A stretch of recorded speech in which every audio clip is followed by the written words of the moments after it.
Ma tante m'a demandé d'aller chercher mon cousin d'1,90 m qui rentrait pour les vacances d'hiver. À la place, j'ai embarqué un inconnu qui faisait à peu près la même taille et je l'ai ramené chez moi. Le lendemain, la conversation de groupe de la famille a explosé.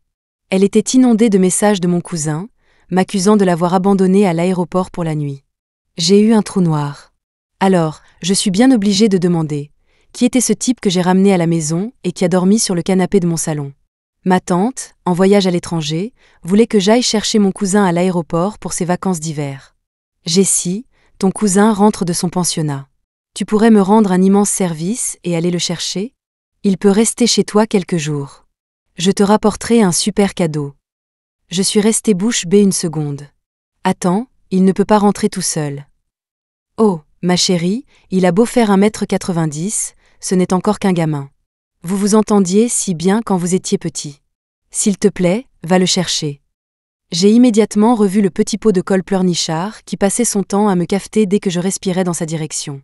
C'est ça que ma tante appelait « bien s'entendre ». Tata, je suis submergée par les rapports de fin d'année. J'ai un boulot de dingue.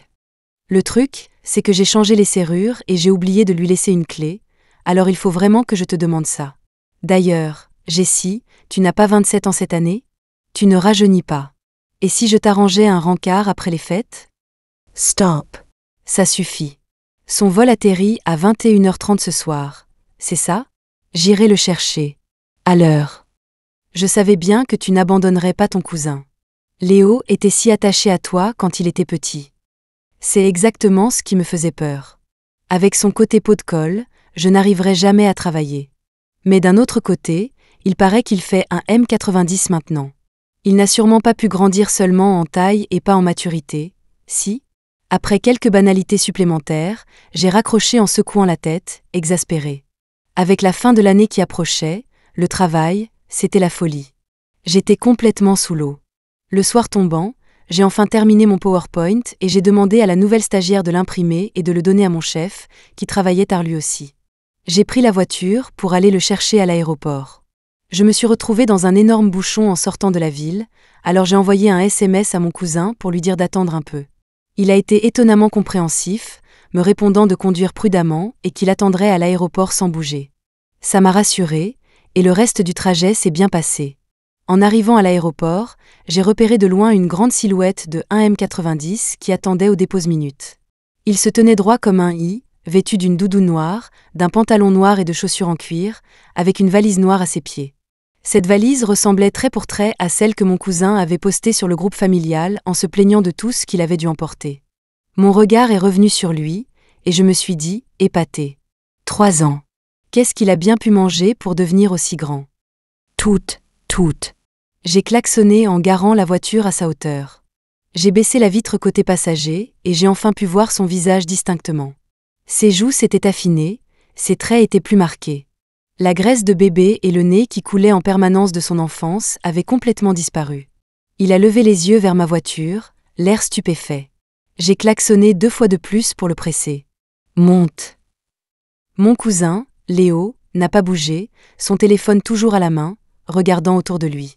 J'ai supposé que ce petit crétin faisait semblant de ne pas me reconnaître. J'ai levé les yeux au ciel. Tellement gamin. Qu'est-ce que tu fais planter là comme une statue? Monte dans la voiture, dépêche-toi. Je l'ai pressé, mets ta valise dans le coffre. Allez, tu bloques la circulation. Le type de 1,90 m m'a de nouveau regardé, puis a fini par bouger. Il s'est installé. À la seconde où il a claqué la portière avec un grand bang, j'ai appuyé sur l'accélérateur et j'ai filé loin de l'aéroport. Mission accomplie. Mon cousin était enfin récupéré. Sauf que ce cousin-là était étonnamment calme. Il n'avait rien à voir avec le gamin vif et bruyant de notre conversation de groupe. Je me suis dit qu'il jouait les distants parce qu'on ne s'était pas vu depuis 3 ans. Au moment où j'allais dire quelque chose, mon patron a appelé. Il m'a immédiatement passé un savon, hurlant que mon PowerPoint utilisait les données de la semaine dernière et me demandant si j'essayais de tirer au flanc. Ce n'était pas possible. J'avais passé une semaine entière à rassembler ces données et je les avais vérifiées plusieurs fois avant de quitter le bureau. J'ai donc calmé mon patron et appelé la stagiaire, Annie. Il s'est avéré qu'Annie s'était trompée et avait envoyé l'ancien fichier. Pour couronner le tout, elle avait déjà pris le métro pour rentrer chez elle. Et à cette heure-ci, Le métro ne circulait plus. Elle était au bord des larmes. J'étais frustrée et j'avais mal à la tête. La présentation avec les nouvelles données était obligatoire pour la réunion du matin. Je n'ai donc pas eu d'autre choix que de retourner au bureau. J'ai été au téléphone pendant tout le trajet. Ce n'est qu'au moment de sortir de la voiture que je me suis souvenu que mon cousin était avec moi. Je lui ai adressé un sourire contrit. « Je suis vraiment désolée, j'ai une urgence au travail. J'en ai pour 10 minutes, promis. Attends-moi dans la voiture et ne bouge pas, d'accord ?» Mon cousin m'a juste regardé, sans expression. J'ai pensé qu'il devait être fatigué. « Je te ramène à la maison juste après. Tu pourras prendre une bonne douche chaude, et je te commanderai à manger. Sois sage. » Sur ce, j'ai claqué la portière et je me suis précipitée à l'étage. Quand j'ai enfin terminé mon travail, mon cousin n'attendait plus dans la voiture. Il était là, debout dans le vent froid de la nuit, sa doudoune retirée, révélant un trench-coat noir mi-long qui flottait autour de lui. Il tenait 2 tasses de café, adossées à la portière de la voiture, avec une allure folle. Quelques vendeuses qui sortaient tard du travail sont passées en laissant échapper un « waouh » collectif. Elles murmuraient tout à quel point il était beau. Ma propre vision est devenue un peu floue pendant une seconde. Mais mon esprit s'est éclairci. C'est mon cousin, et il est juste en première année de fac. À quoi je pense ? J'ai secoué la tête avec un petit rire et je me suis approchée de lui. Mon cousin m'a tendu un café, puis a levé les yeux vers l'immeuble de mon bureau derrière moi. « Tu travailles chez Apex Corp ?» J'ai hoché la tête. Tonia savais pas. Bah, peu importe. Ma carrière est au point mort. Toi, tu dois bien travailler à l'école. Si tu ne te donnes pas à fond quand tu en as l'occasion, tu le regretteras plus tard. Son front se plissa encore plus. J'ai imaginé qu'il était dans sa phase rebelle et n'avait pas envie de se faire sermonner, alors je me suis tue. On y va, retour chez moi. Chez toi ? Mon cousin a hésité. Je devrais peut-être prendre un hôtel. J'ai ricané. Pourquoi gaspiller de l'argent dans un hôtel quand tu as de la famille ? L'argent te brûle les doigts ? Ça l'a fait rire. Le sourire était toujours là quand nous sommes montés dans la voiture. Éclatant et incroyablement charmant. J'ai mentalement claqué la langue. Tu as vraiment changé ces dernières années. Il dégageait une aura mature et posée, sans aucune trace du gamin qu'il était. Il a répondu « Ah oui ? Je n'ai pas vraiment l'impression d'être différent. » J'avais la vague impression que quelque chose clochait, mais avant que je puisse y réfléchir, mon patron a de nouveau appelé.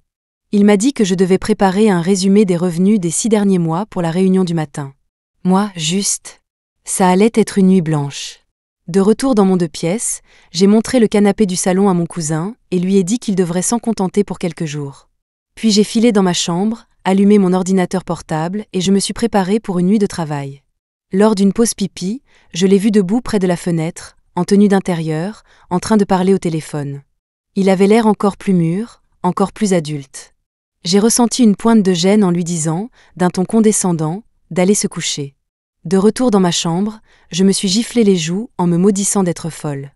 Heureusement, le travail m'occupait tellement que je n'avais pas le temps de penser à autre chose. J'ai travaillé jusqu'à 6 heures du matin et envoyé le fichier à mon patron, qui, à ma grande surprise, a répondu instantanément. « Merci pour ton travail acharné. Prends ta matinée, tu peux venir cet après-midi. » Épuisée, je me suis effondrée sur le lit et je suis tombée comme une masse. Je me suis réveillée à midi au son de mon alarme, et quand j'ai allumé mon téléphone, la conversation de groupe de la famille explosait. Je l'ai pris et j'ai été instantanément réveillée. Mon cousin me taguait sans relâche dans la conversation, exigeant une explication. Il demandait pourquoi je lui avais promis de venir le chercher pour ensuite le ghoster complètement.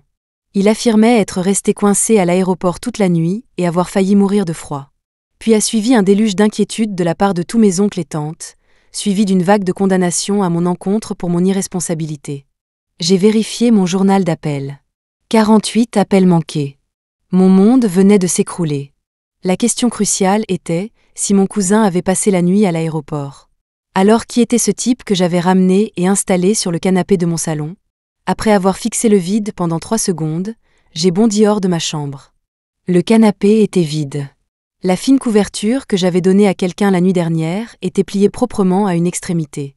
Sur la table basse, tout le désordre de la veille avait disparu, la surface était lustrée et impeccable.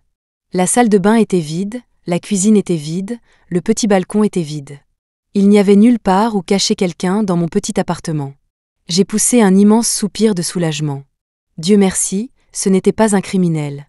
Mais avec le soulagement, il y avait une légère pointe de regret. J'avais accidentellement ramené un inconnu super canon à la maison, pour m'enfermer et travailler toute la nuit. Mais qu'est-ce qui cloche dans ma vie ? J'ai inconsciemment donné un coup de pied dans le vide.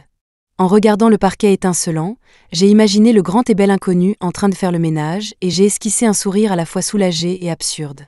Je suis allé au frigo pour prendre un verre d'eau froide afin de calmer mes nerfs. En refermant la porte du réfrigérateur, j'ai repéré un post-it collé dessus. Merci pour votre hospitalité.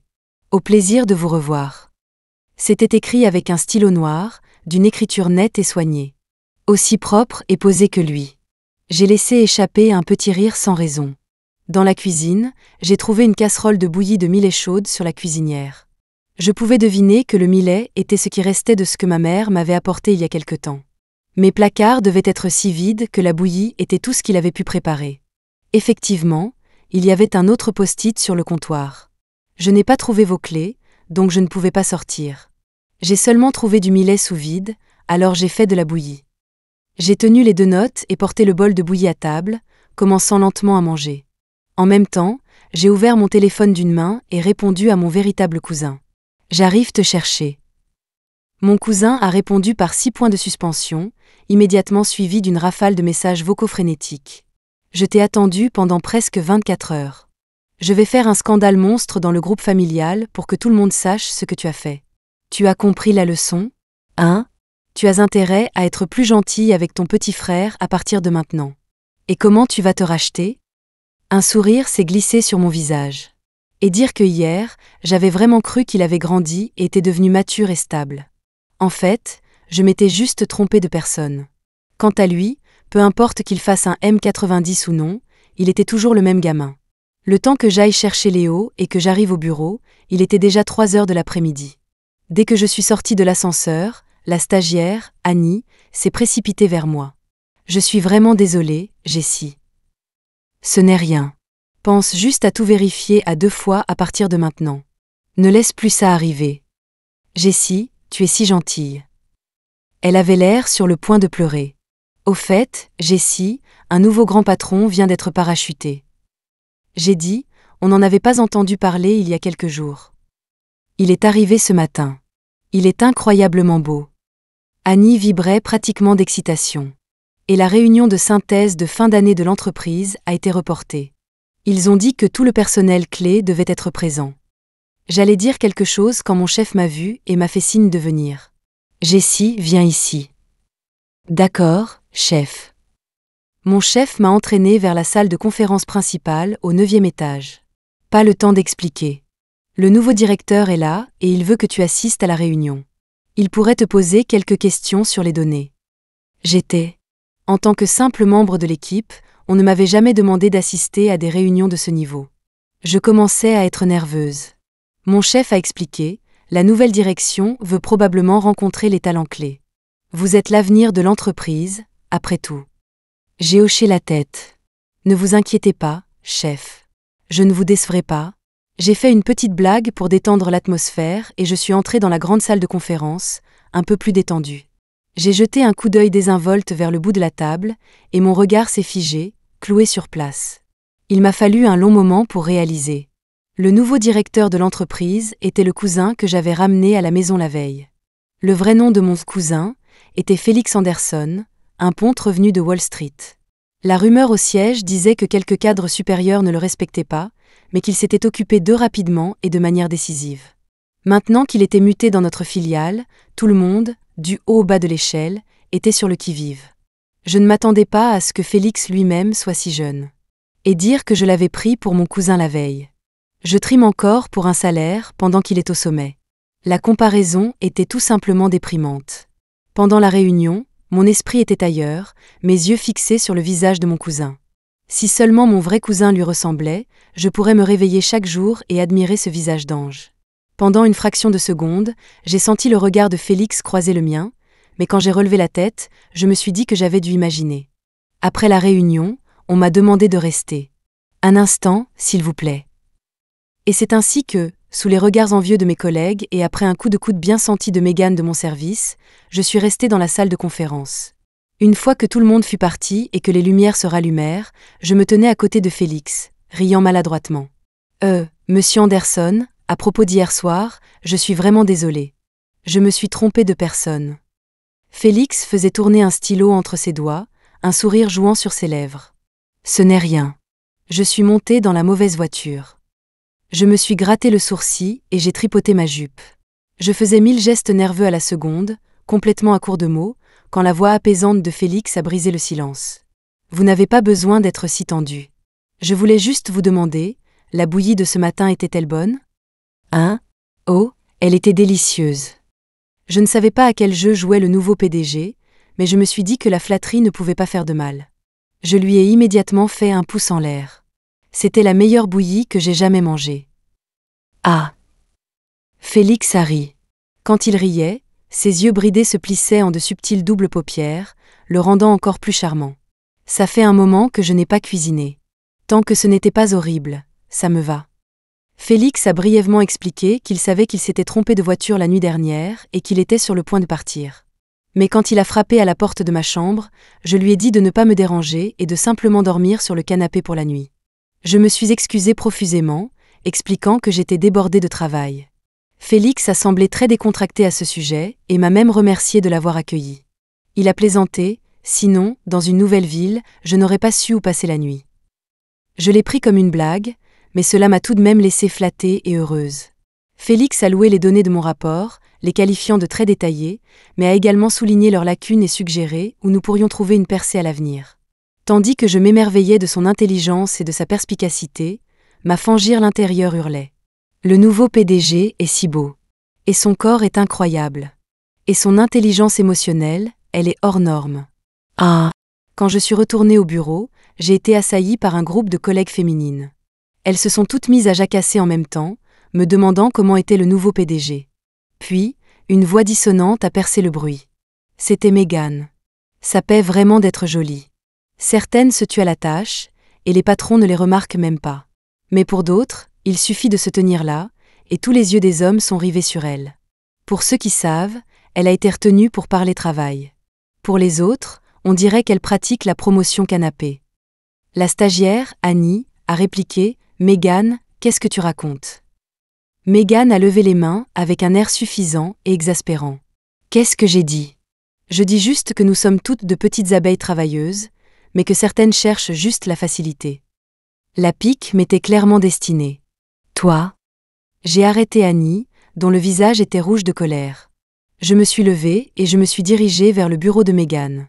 En me voyant approcher, Megan a sursauté. « Toi, qu'est-ce que tu veux ?» Je l'ai regardée de haut et j'ai souri, posant mes mains sur son bureau. De ma hauteur supérieure, j'ai naturellement aperçu les 2 gros atouts de son haut décolleté. « Qu'est-ce que tu regardes ?» Megan a couvert sa poitrine avec sa main. « Tu n'as pas mis ça pour qu'on regarde ?» ai-je dit sans détour. « Si les hommes ne regardent pas, je suppose que je peux jeter un œil. Tu les as faits où, tes implants Bonéa ? En France ou à l'étranger ? Sérieusement, ça valait le coup de passer sur le billard pour ça ? T'étais déjà stupide, maintenant t'es juste une stupide avec des seins refaits. Toi ?» Megan, juchée sur ses talons vertigineux, s'est levée et a pointé mon nez. « Jessie, comment oses-tu m'insulter ?» « T'insulter ? Et alors ?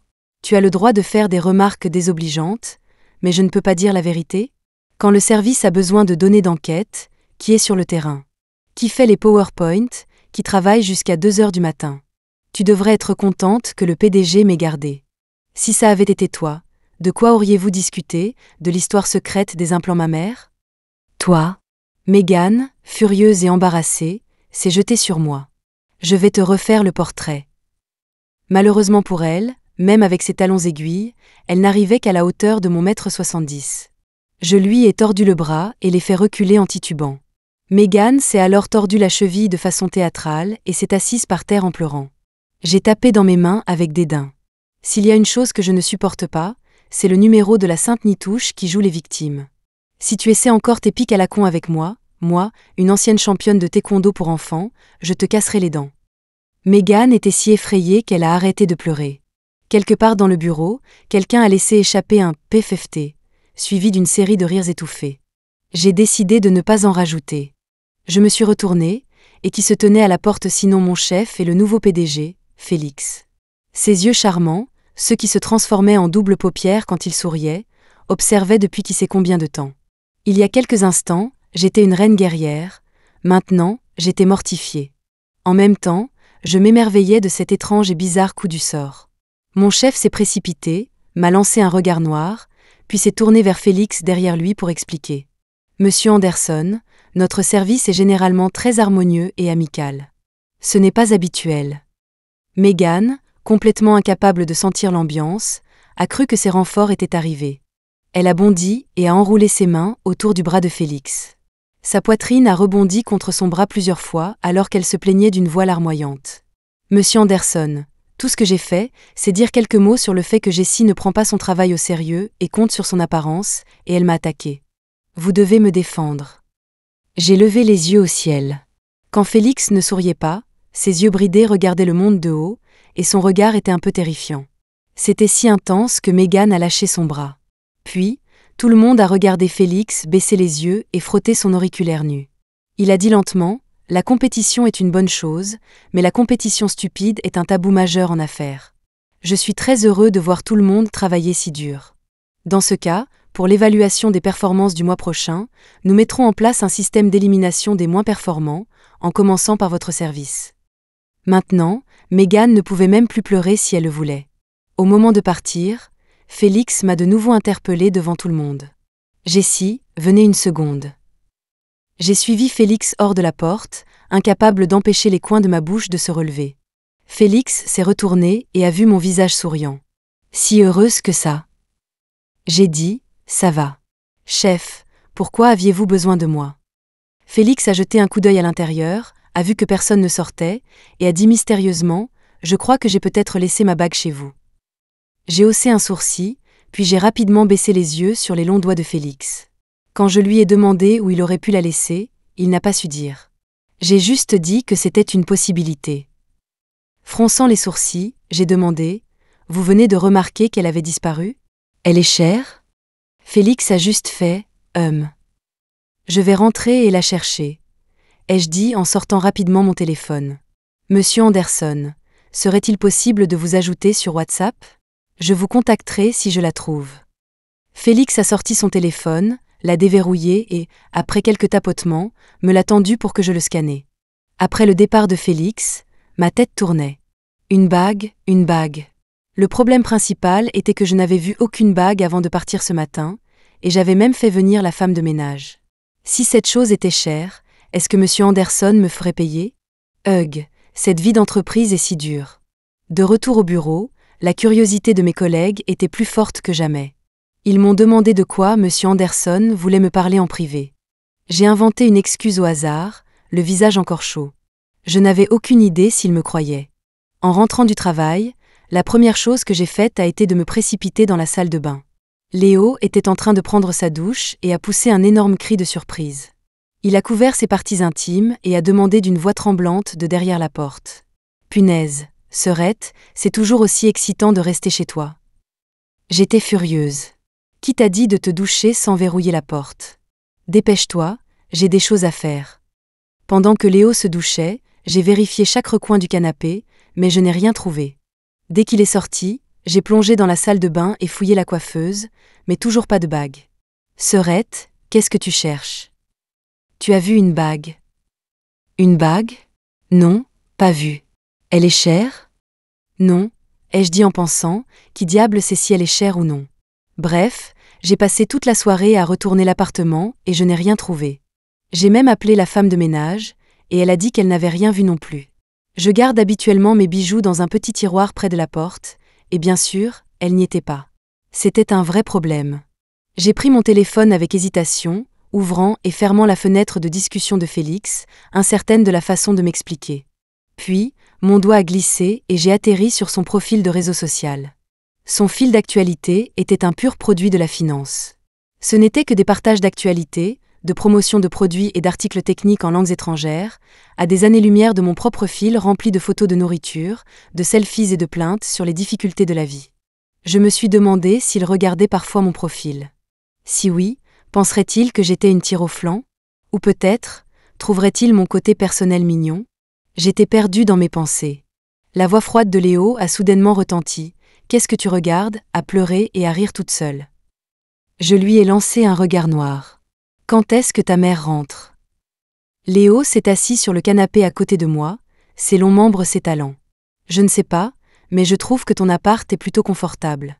Ce canapé n'est peut-être pas grand, mais il est étonnamment agréable pour dormir. Si tu aimes tant que ça, reste quelques jours de plus. Il y a une console de jeu sous le meuble télé. Ne t'éloigne pas ces prochains jours, ou ta mère me le reprochera encore si tu te perds. » J'ai jeté un coup d'œil à l'horloge. Il était déjà 23h30. Le patron devait être en train de dormir, alors j'ai décidé de ne pas le déranger. J'ai rangé mon téléphone, allumé la télé et prévu de regarder un court épisode de série pendant une demi-heure avant de me coucher. Au moment où la télé s'est allumée, Léo était plein de dédain. « Serette, je n'y crois pas. Tu as l'air d'une professionnelle BCBG, mais à la maison, tu regardes des feuilletons à l'eau de rose comme ma mère. » J'ai dit nonchalamment, « Attends d'être mariée. Tu découvriras que toutes les femmes sont pareilles. » Léo a rétorqué, « Je ne me marierai jamais. C'est trop de tracas. » Mes sens se sont aiguisés. Ton père et ta mère se disputent encore. Léo a hoché la tête. Pourquoi crois-tu que ma mère a soudainement changé les serrures et est partie en voyage à l'étranger? Mon père a ramené sa maîtresse à la maison. Ma mère a jeté tout ce qu'elle pouvait dans la maison. J'ai dit, et ils ne divorcent toujours pas après ça? Ah! Léo a ricané. Avant, il m'utilisait comme excuse, disant qu'ils restaient ensemble pour mon bien, pour mes études. Maintenant je suis à la fac, et j'ai dit à ma mère de divorcer. Tu sais ce qu'elle a dit? Mon cousin a répondu à sa propre question. Ma mère a dit qu'elle ne divorçait pas parce qu'elle voulait protéger le patrimoine familial pour moi. Elle a dit qu'après mon mariage, elle me céderait l'entreprise. Ah, céder quoi? Qui s'en soucie? Avec tous les drames à la maison, ils s'attendent à ce que je me marie? Je préférerais mourir que de me marier. Ma tante et mon oncle étaient partis de rien. Il y a quelques années, ils ont profité du boom de l'immobilier et ont fait fortune dans le secteur des matériaux de construction. Ils ont même créé une petite entreprise et gagné plus d'argent qu'ils ne pourraient en dépenser en une vie. Ce qui a suivi, ce sont les infidélités de mon oncle, qui ont ensuite dégénéré au point qu'il entretienne ouvertement une étudiante comme maîtresse.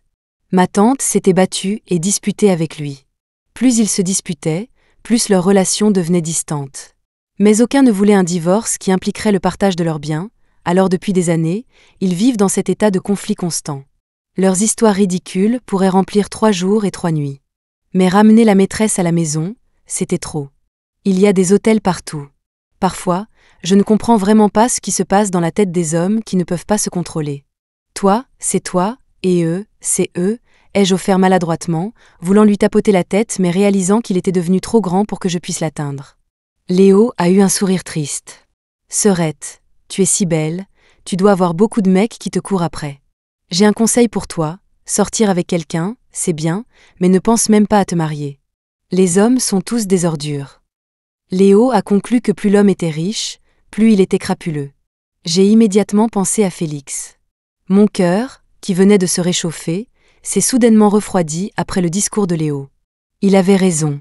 Si un homme du statut de mon oncle était si infidèle, que pouvais-je attendre de quelqu'un du milieu de Félix? Il valait mieux ne même pas y penser. Gagner mon propre argent était la chose la plus fiable. J'ai donc décidé d'arrêter de chercher la bague, d'arrêter de prévoir d'envoyer le texto, et de simplement gérer tout ça au travail demain. Concernant la bague, j'ai envoyé un message le lendemain même, en restant strictement professionnel. Monsieur Anderson, je n'ai pas trouvé la bague. Pourriez-vous réfléchir à nouveau si elle n'aurait pas été laissée ailleurs? Le statut de Félix a montré, en train d'écrire, pendant plusieurs minutes, puis une ligne de texte est apparue sur mon téléphone. Ce n'est pas grave. Elle n'était pas chère de toute façon. J'ai poussé un soupir de soulagement, pensant que l'affaire était close. Après ça, ma vie a été presque entièrement consumée par le travail. Des rapports de données et des PowerPoint sans fin chaque jour.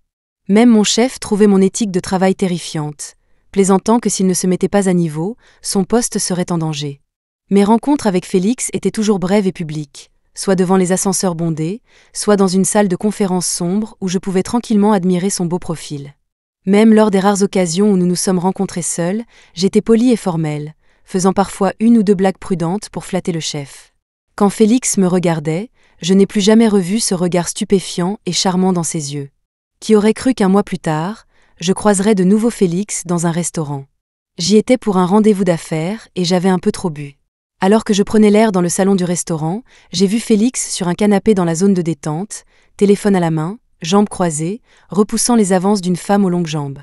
Il n'a même pas dit un mot, un seul regard a suffi à la faire battre en retraite. De mon angle, j'ai surpris le regard glacial, presque meurtrier, dans ses yeux avant qu'il ne puisse le cacher. Il était comme une personne complètement différente de l'homme presque toujours souriant du bureau.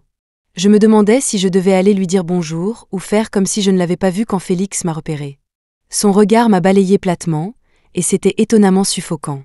Je me suis approchée, forçant un sourire. « Bonjour, monsieur Anderson. Je ne m'attendais pas à vous croiser ici. » Félix m'a jeté un coup d'œil et a hoché la tête avec un simple mème. Il était généralement un homme de peu de mots, mais son expression n'était normalement pas aussi froide. Je commençais à regretter d'être venu. Ce type était clairement de mauvaise humeur.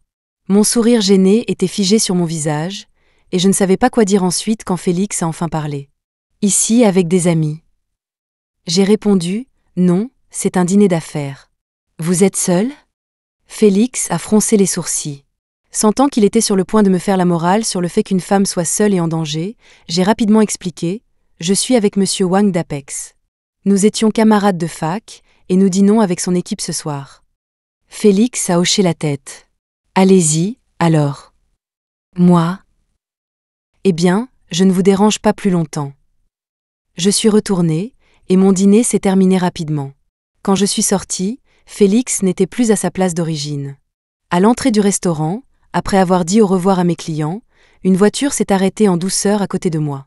La vitre s'est baissée, révélant Félix assis à l'arrière. « Montez. Je vous ramène. » Puis il a ajouté, « Je vous attends depuis un moment. » J'ai fermé ma bouche et je suis montée docilement dans la voiture. Une fois installé, Félix a donné au chauffeur le nom de ma résidence, allant même jusqu'à préciser le bâtiment et le numéro d'appartement. J'étais de nouveau sans voix. Félix avait probablement beaucoup bu aussi. Son col était légèrement ouvert, ses mains croisées sur sa poitrine, et sa main droite frottait l'auriculaire de sa gauche. Sur une impulsion, la question m'a échappé. « Monsieur Anderson, vous n'avez toujours pas retrouvé votre bague. » Le mouvement de Félix s'est arrêté. Il m'a jeté un regard de côté. « Non. » J'ai gonflé les joues. J'ai vraiment cherché partout chez moi. J'ai même fouillé dans les coussins du canapé. Elle n'y est vraiment pas. Félix n'a rien dit. J'ai expliqué à nouveau, j'ai même appelé ma femme de ménage, et elle ne l'a pas vue non plus. Donc votre bague n'a certainement pas été laissée dans mon appartement. Remarquant le regard curieux du chauffeur à l'avant, j'ai arrêté de parler. Félix a fait un léger « mème », et je ne pouvais pas dire s'il m'avait entendu ou non.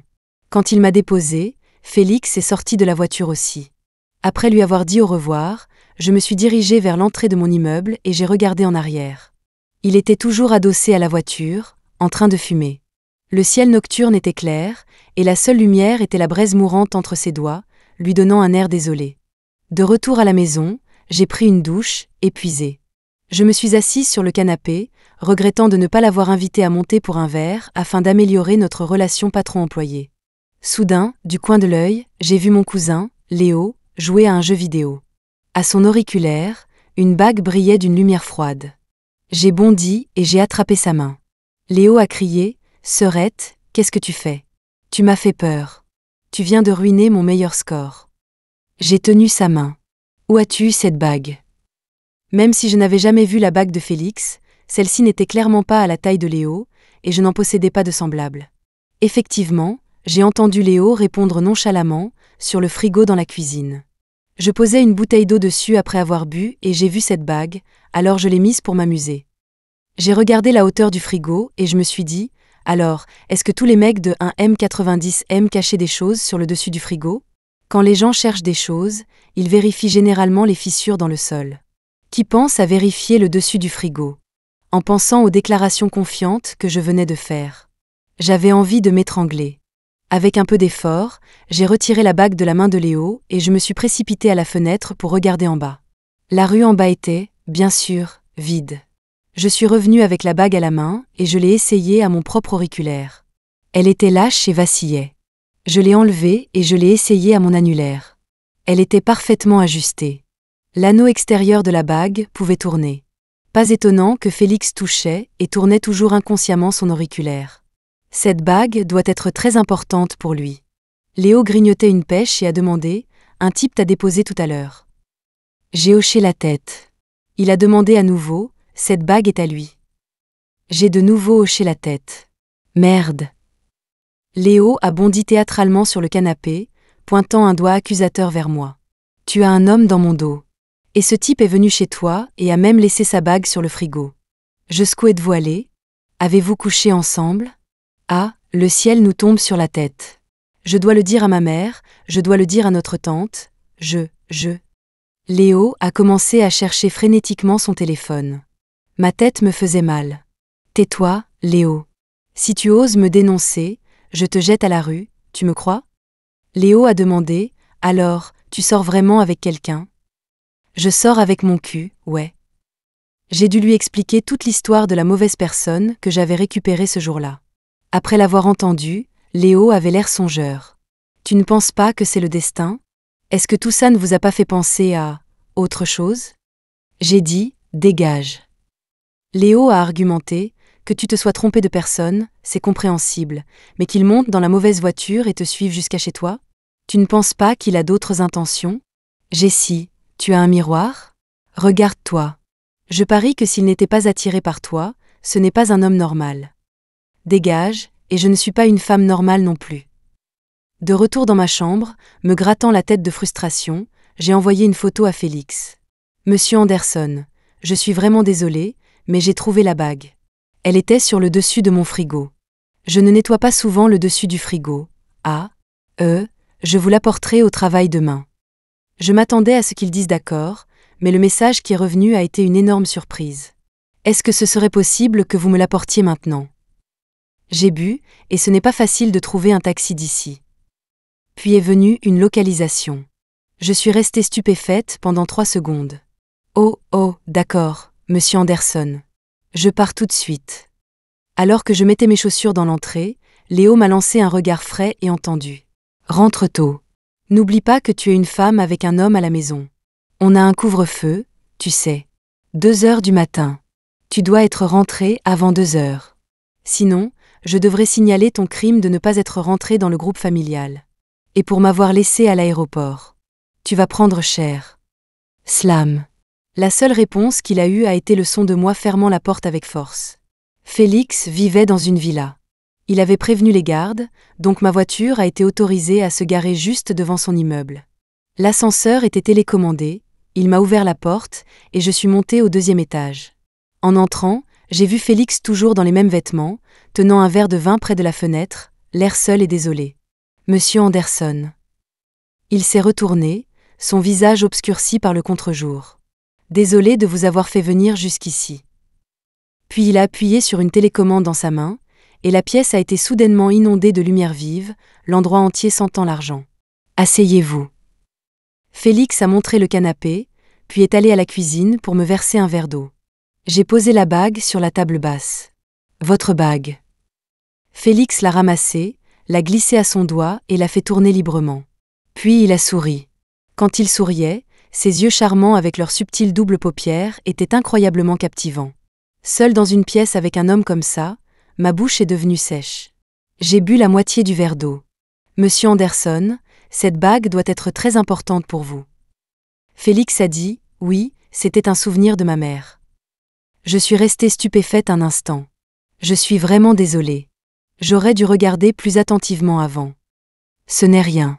Je n'étais pas entièrement sûre de l'avoir perdue chez vous. En y repensant, j'ai dû la poser là quand je préparais la bouillie.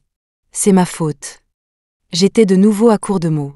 Après un long silence, j'ai entendu la voix de Félix, semblable à un murmure. Aujourd'hui, c'est l'anniversaire de la mort de ma mère. Moi? Mes condoléances.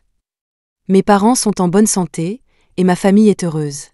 Je ne pouvais pas vraiment comprendre la tristesse d'une telle perte. Ce n'est pas grave. Ça fait longtemps. Elle est décédée quand j'étais adolescent. Mais en entendant ces mots nonchalants, je n'ai pas pu m'empêcher de ressentir une pointe de sympathie pour lui. Monsieur Anderson, et si je prenais un autre verre avec vous? Au moment où les mots ont quitté ma bouche, j'ai eu envie de me gifler. Et Félix a réellement hoché la tête en accord. Il a réellement accepté. Alors que nous trinquions à table, je n'avais toujours pas compris comment nous avions fini par boire ensemble. Félix n'a pas dit grand-chose, seulement que sa mère était décédée d'une maladie, puis il a continué à boire, un verre après l'autre. Influencé par lui, et ayant déjà pas mal bu moi-même, je me suis bel et bien saoulée. Le lendemain, je me suis réveillée, j'ai attrapé mon téléphone, et la première chose que j'ai vue a été l'explosion dans le groupe familial. Léo, alerte, alerte. Jessie n'est pas rentrée de la nuit. Suivi du commentaire de ma mère, encore des heures sup?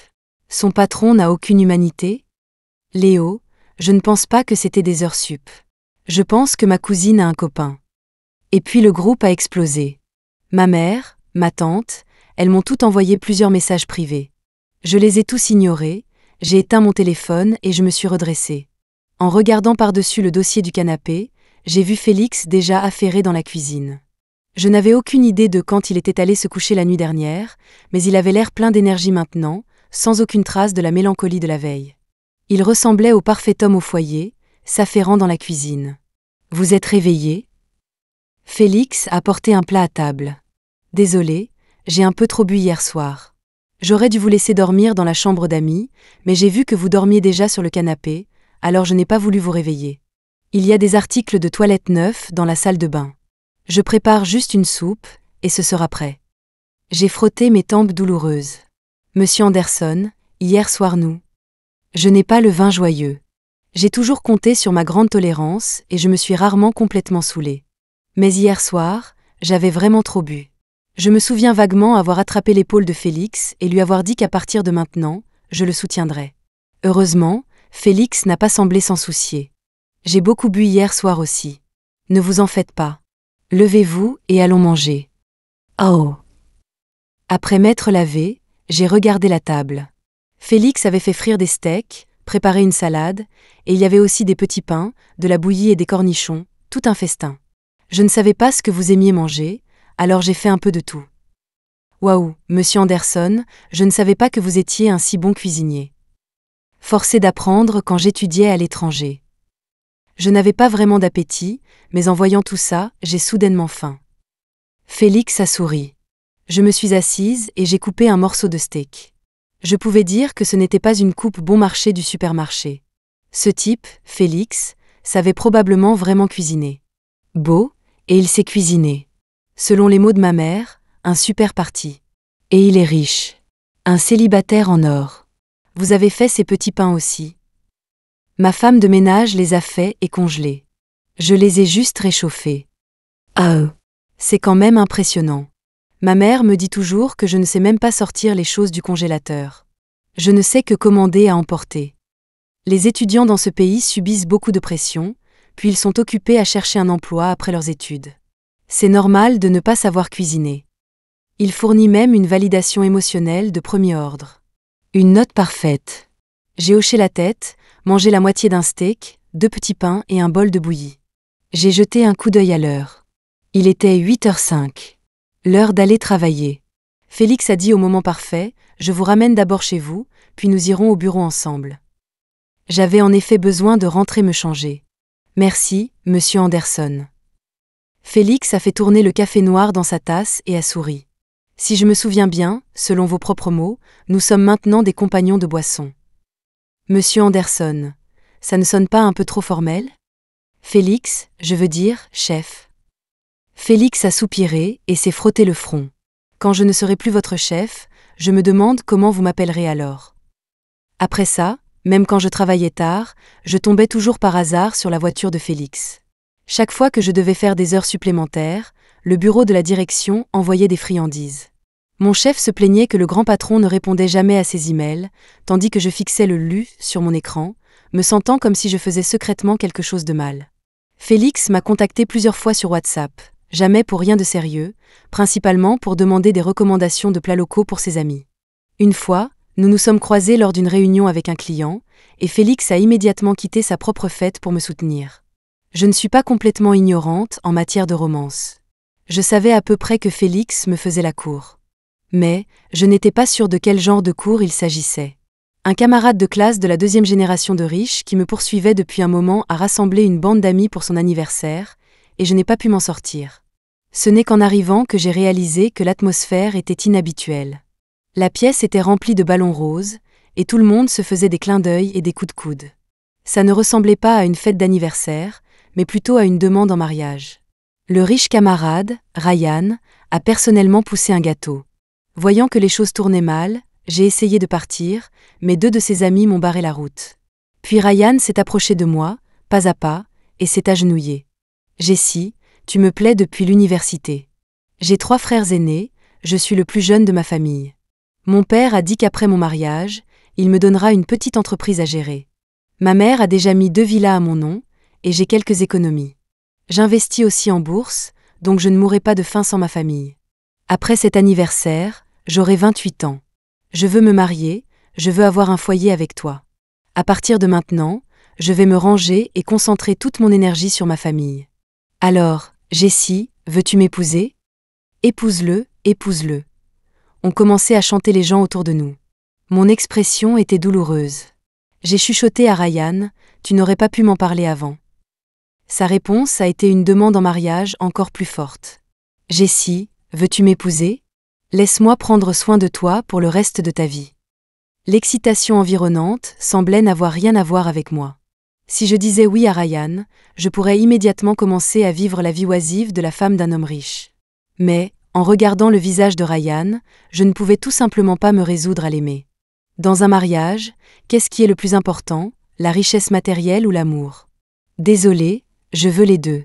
Sentant ma froideur, la foule a cessé son vacarme. Je n'ai pas pris le bouquet ni la bague de Ryan. Au lieu de cela, je lui ai pris le bras et je l'ai aidé à se relever. Je suis désolée, tu trouveras certainement quelqu'un de plus adapté. Quand je suis sortie, une légère bruine avait commencé à tomber. Félix se tenait juste en face de moi, tenant un parapluie, apparu de nulle part. Nos regards se sont croisés. J'allais dire quelque chose quand Ryan m'a poursuivi. « Jessie, j'ai quelque chose à te dire, Jessie. » Ryan a couru à la hâte et s'est placé entre moi et Félix. « Jessie, je sais que je n'ai pas discuté de ma demande en mariage avec toi aujourd'hui, mais tu me plais sincèrement. Si tu ne veux pas te marier, ce n'est pas grave non plus.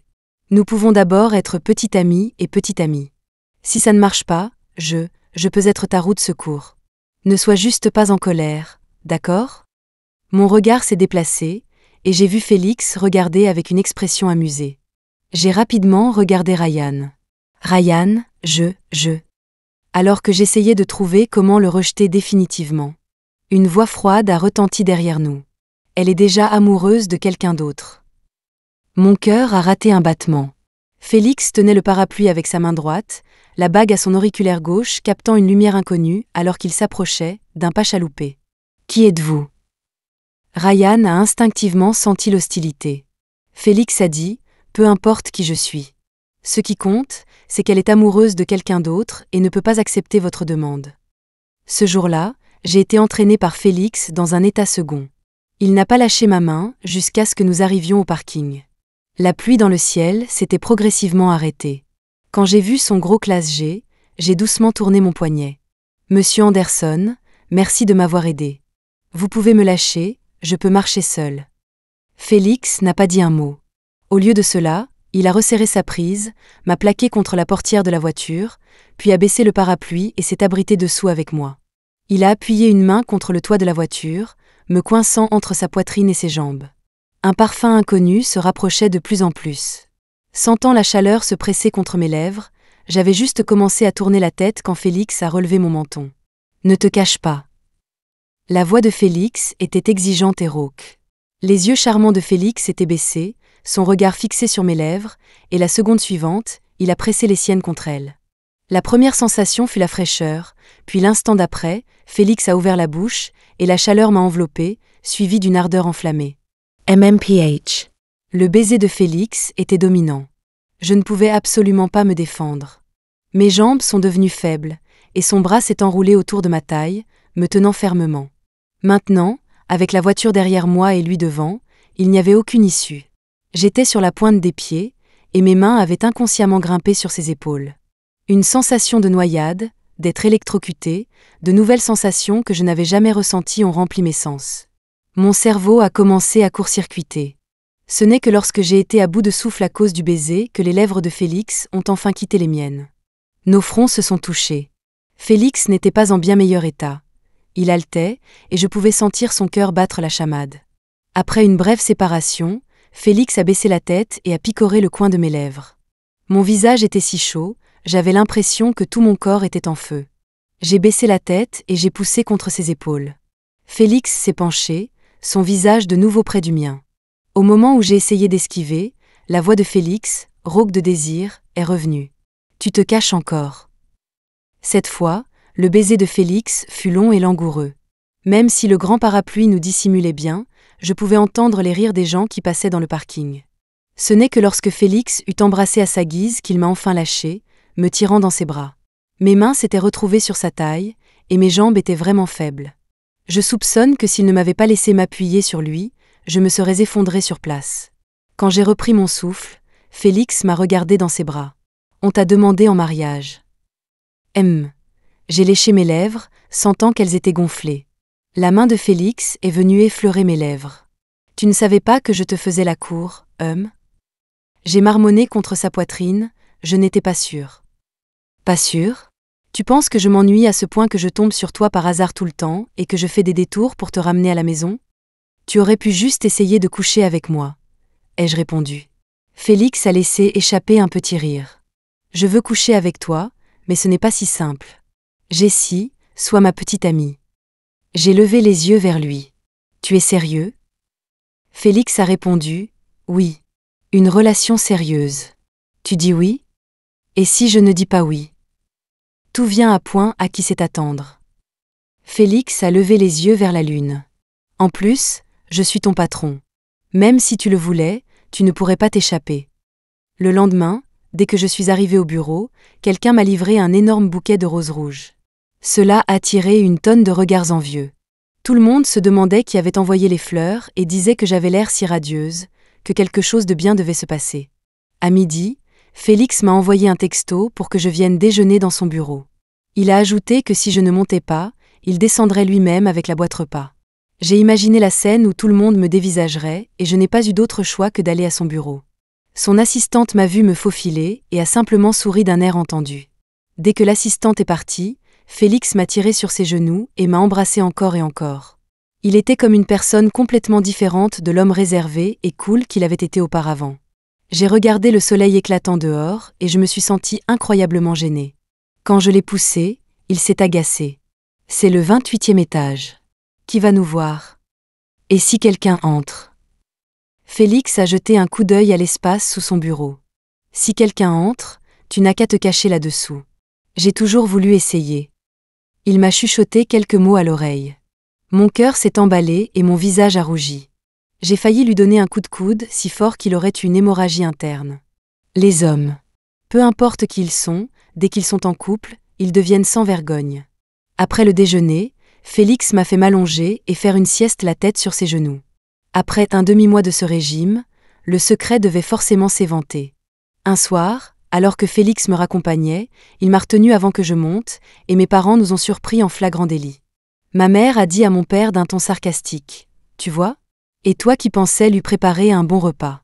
On dirait qu'elle mange déjà très bien. » Mon visage est devenu rouge pivoine. J'ai officiellement présenté Félix à mes parents. Félix était poli et doux, charmant complètement mon père. Ma mère a également regardé son futur gendre avec un sourire radieux et approbateur. Ce soir-là, alors que j'accompagnais ma mère en bas, elle m'a dit d'être prudente et de faire attention à moi. J'étais confuse, disant que notre quartier a toujours été très sûr. Ma mère m'a donné une petite tape et m'a dit de ne pas aller tomber enceinte. Elle a dit qu'elle venait de prendre sa retraite il y a quelques années et n'était pas encore prête à être une grand-mère au foyer. Moi ? De quoi parlait-elle ? Ne pouvait-elle pas faire confiance à sa propre fille ? Suis-je le genre de personne qui ne peut pas se contrôler ? Cette nuit-là, Félix est resté. Pendant que je prenais ma douche, il s'est glissé sans vergogne à l'intérieur. De la salle de bain à la chambre, il m'a complètement épuisée. Mais ensuite, Félix a pilé net en pleine action, disant que nous n'avions pas de préservatif. Moi, XXX. Mon envie d'insulter a atteint son paroxysme absolu. À la fin du mois, Félix est parti en voyage d'affaires. Puis, avant son retour, j'ai dû partir en déplacement. Après ne pas nous être vus pendant plus d'un demi-mois, Félix est venu me chercher à l'aéroport, me tenant la main tout le long du trajet sans la lâcher. Dès que nous sommes rentrés chez lui, il m'a poussé sur le canapé. Avant même que je puisse réagir, il était à califourchon sur moi. Sans prendre la peine de déboutonner sa chemise, il a retiré par-dessus sa tête, révélant un abdomen mince aux 8 tablettes de chocolat. Gulp. Je me suis entendu déglutir. J'avais l'intention d'être prude un instant, mais j'ai ensuite perdu toute capacité de résistance. Félix était impatient aussi, un feu de forêt se propageant. Il m'a porté vers la chambre, attrapant une petite boîte au passage. Aïe! Quand il est entré en moi, j'ai halté et j'ai essayé de reculer. Puis j'ai de nouveau entendu la voix de Félix. Ne te cache pas. Ça faisait si mal, et je ne pouvais pas m'échapper. Qui traite quelqu'un comme ça? J'avais mal et je me sentais lésée, pleurant jusqu'à avoir des crampes d'estomac. Félix m'a tenue, m'embrassant doucement. Chut, bébé, ne pleure pas, a-t-il cajolé. Si tu continues de pleurer, tu vas me tuer. J'ai finalement réussi à esquisser un sourire en larmes, puis j'ai dû endurer une vague d'assaut à peine contenue de Félix. La première fois fut plus de douleur que de plaisir. Félix a dit que ce genre de choses nécessitait juste plus de pratique, alors nous avons pratiqué 2 ou 3 fois de plus. Heureusement, j'avais le lendemain de congé après mon voyage. Sinon, je ne sais pas comment j'aurais expliqué le fait de boiter en arrivant au bureau. Après une nuit de passion, j'avais presque peur d'être seule avec Félix. Mais il me lançait juste un de ses regards à paupières uniques, ses lèvres se tournant en une moue boudeuse. « Tu te caches encore? Toujours à te cacher? Suis-je une sorte de monstre? 1 million de fois plus effrayant que ça, je disais en courant. Félix criait « Reviens ici ». Le lendemain matin, en arrivant au bureau, tout le monde me regardait étrangement. Annie m'a regardé, hésitant à parler.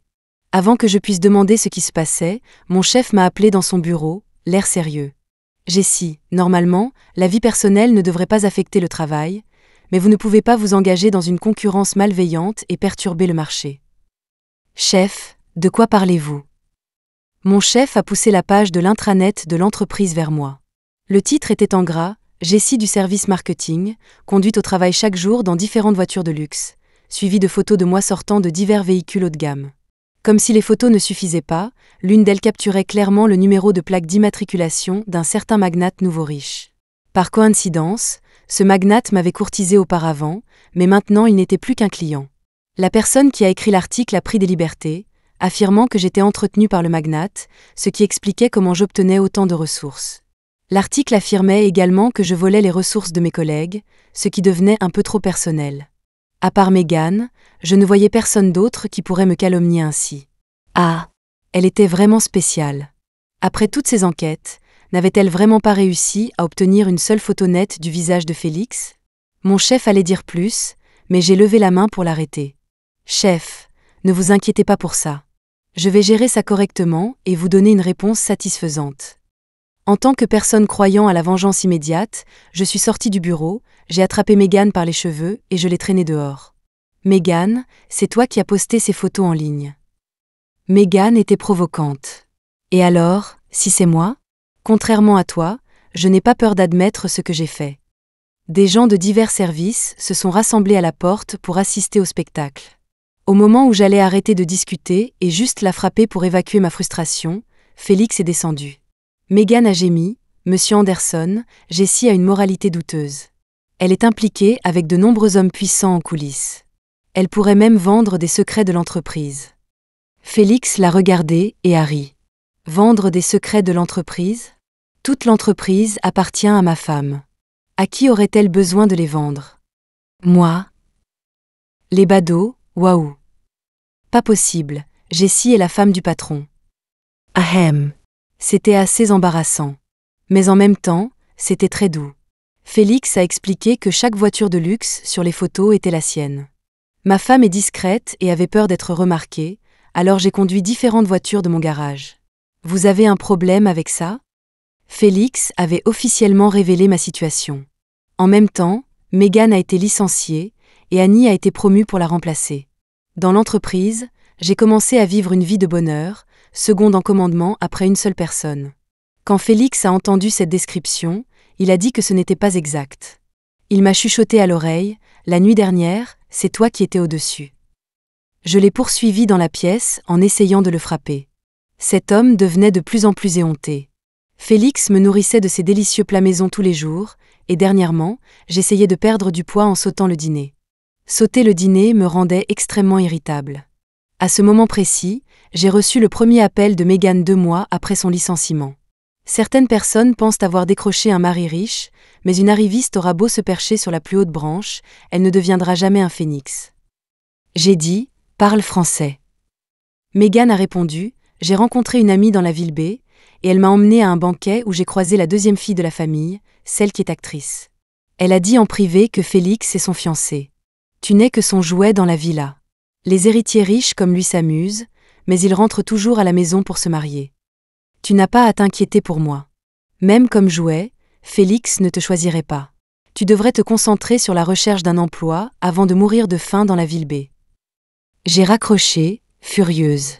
J'ai bu une grande bouteille de coca pour me calmer, ruinant complètement mon régime. Félix est rentré tard, et la première chose qu'il a vue était mon visage sombre. Félix a demandé, « Qu'est-ce qui ne va pas, bébé ?